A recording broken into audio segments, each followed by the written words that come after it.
జై శ్రీమన్నారాయణ. ఏడుకొండల వెంకటరమణ గోవింద గోవింద. ఒకానొక కాలంలో భూమి నలువైపునున్న విద్యార్థులు వచ్చి వేదాలు మన దగ్గర అభ్యసించేవాళ్ళు. తర్వాత కాలంలో వాటిని వారి భాషల్లో అనువదించుకున్నారు. తర్వాత భారతీయ శాస్త్రాలన్నీ, కట్టుకథలన్నీ, పుక్కట పురాణాలన్నీ ప్రచారం చేయడం మొదలుపెట్టారు. వాటన్ని నమ్మిన మనలో కొంతమంది వాళ్ళనే గొప్పవారిగా భావించి వాళ్ళ సంస్కృతిని అనుసరిస్తున్నారు.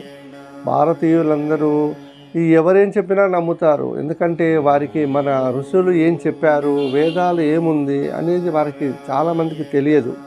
అందుకే మన వేదాల గురించి సంక్షిప్తంగా ఈ వీడియోలో చెప్తాను. వేద సంస్కృత పదానికి జ్ఞానమని అర్థము. ప్రాచీన భారతదేశంలో గురువులకు సేవ చేస్తూ వారు బోధించిన వేద సాహిత్యాలని గురుకులాలలో శిష్యులు అభ్యసించేవారు. వేదాలు 4. 1 ఋగ్వేదము, సామవేదము, యజుర్వేదము, అధర్వణ వేదము. ప్రతి వేదము మరల 4 భాగాలుగా వర్గీకరించబడ్డాయి. అవి సంహితలు, బ్రాహ్మణాలు, అరణ్యకాలు, ఉపనిషత్తులు. సంహిత అంటే మంత్రాలకు సముదాయం అని అర్థము.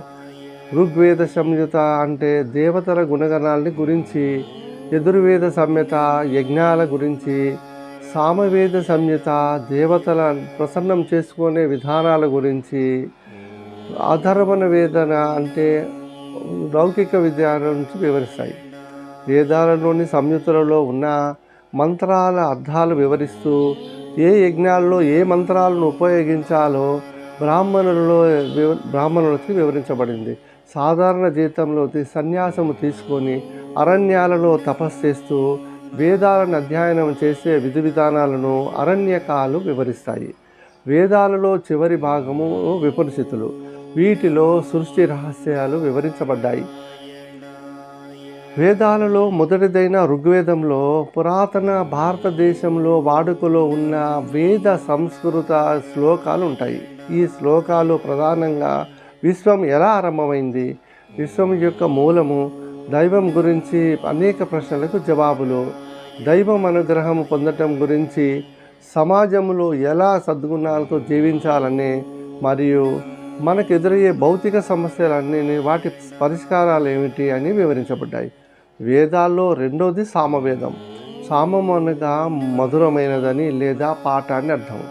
సామవేదంలో ప్రధానంగా యాగాలను నిర్వహించే దేవతలను కీర్తించే స్తోత్రాలు ఉంటాయి. సామవేదాన్ని వేదవ్యాసుడు జైమిని మహర్షికి బోధించాడు. వేదాలలో 3వది యజుర్వేదం. యజుర్వేదం అంటే పూజించడం అని అర్థం. యజుర్వేదంలో ప్రధానంగా యాగాలు చేసే పద్ధతులు, మంత్రాలు, యాగాలు నిర్వహించే సమయంలో చేయవలసిన దానాలు, బలుల గురించి వివరించబడింది. వేదాలలో 4వది అధర్వణ వేదం. ఇందులో ఆత్మలు, ప్రేతాత్మల గురించి, దెయ్యాల గురించి, క్రిమికీటల గురించి, వాటి వల్ల వచ్చే వ్యాధులు గురించి, వాటికి చేసే వైద్యం గురించి, యుద్ధ విద్యలు, ఆయుధాల గురించి, యుద్ధాలలో అనుసరించిన వ్యూహాల గురించి వివరించబడింది. ఒక్కొక్క వేదంలో అభ్యాసం చేయడానికి సుమారు 7 సంవత్సరాలు పడుతుందని ఒక ప్రచారం ఉంది. ఈ విధంగా చూస్తే 4 వేదాలను అభ్యసించడానికి మన దేశంలో ఋషులు తమ జీవితంలో ఎక్కువ కాలము జ్ఞాన సముపార్జనకే ఉపయోగించేవాళ్ళు. అందువలనే మహర్షులు అనేక పరిశోధనలు, ఆవిష్కరణలు చేసేవారు. సనాతన ధర్మాలలో మొదట అణువులు, పరమాణువులు గురించి వివరించబడింది. అనాథుడిని ఉలుక లేక కశ్యపుడు అని గుండుగా పిలుస్తారు. భారతదేశంలో 5800 సంవత్సరాల క్రితం నుంచి ఇది వాడుకలో ఉంది. ఆయుర్వేదం, సుశ్రుతులు, చరిత్రలు రచించిన గ్రంథాలను ప్రపంచ నలుమూల నుండి విదేశీయులు అభ్యసించి వారి దేశాలలో ప్రజలకు వైద్యం చేసేవారు. సంఖ్యాశాస్త్రంలో దశాంక వ్యవస్థను ఆర్యభట్ట, బ్రహ్మగుప్తుడు అభివృద్ధి చేశారు. భైరవ సంఖ్య వ్యవస్థ మీద ద్విసంఖ్యమానం గురించి ప్రపంచంలోనే మొదట చంద్రశాస్త్రంలో పింగళను వివరించాడు. వేదకాలంలోనే పెద్ద పెద్ద ఆనకట్టలు ఎలా నిర్మించాలి భారతీయులు అనేక గ్రంథాల్లో వివరించారు. గుప్తుల కాలంలోనే అంటే 1700 సంవత్సరాల క్రితము ఇనుము తుప్పుపట్టకుండా కొన్ని రసాయనిక మిశ్రమాలతో కలిపి దృఢంగా ఎలా మార్చాల్సో భారతదేశంలో పరిశోధనలు చేసి అనేక స్తంభాలను తయారు చేశారు.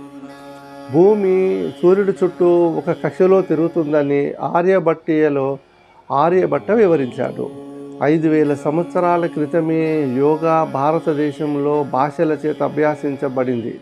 ఎలా చెప్పుకుంటూ పోతే అసలు వేదాభ్యాసము ద్వారా భారతదేశంలోని ఋషులు ఎన్నో ఆవిష్కరణలు చేశారు.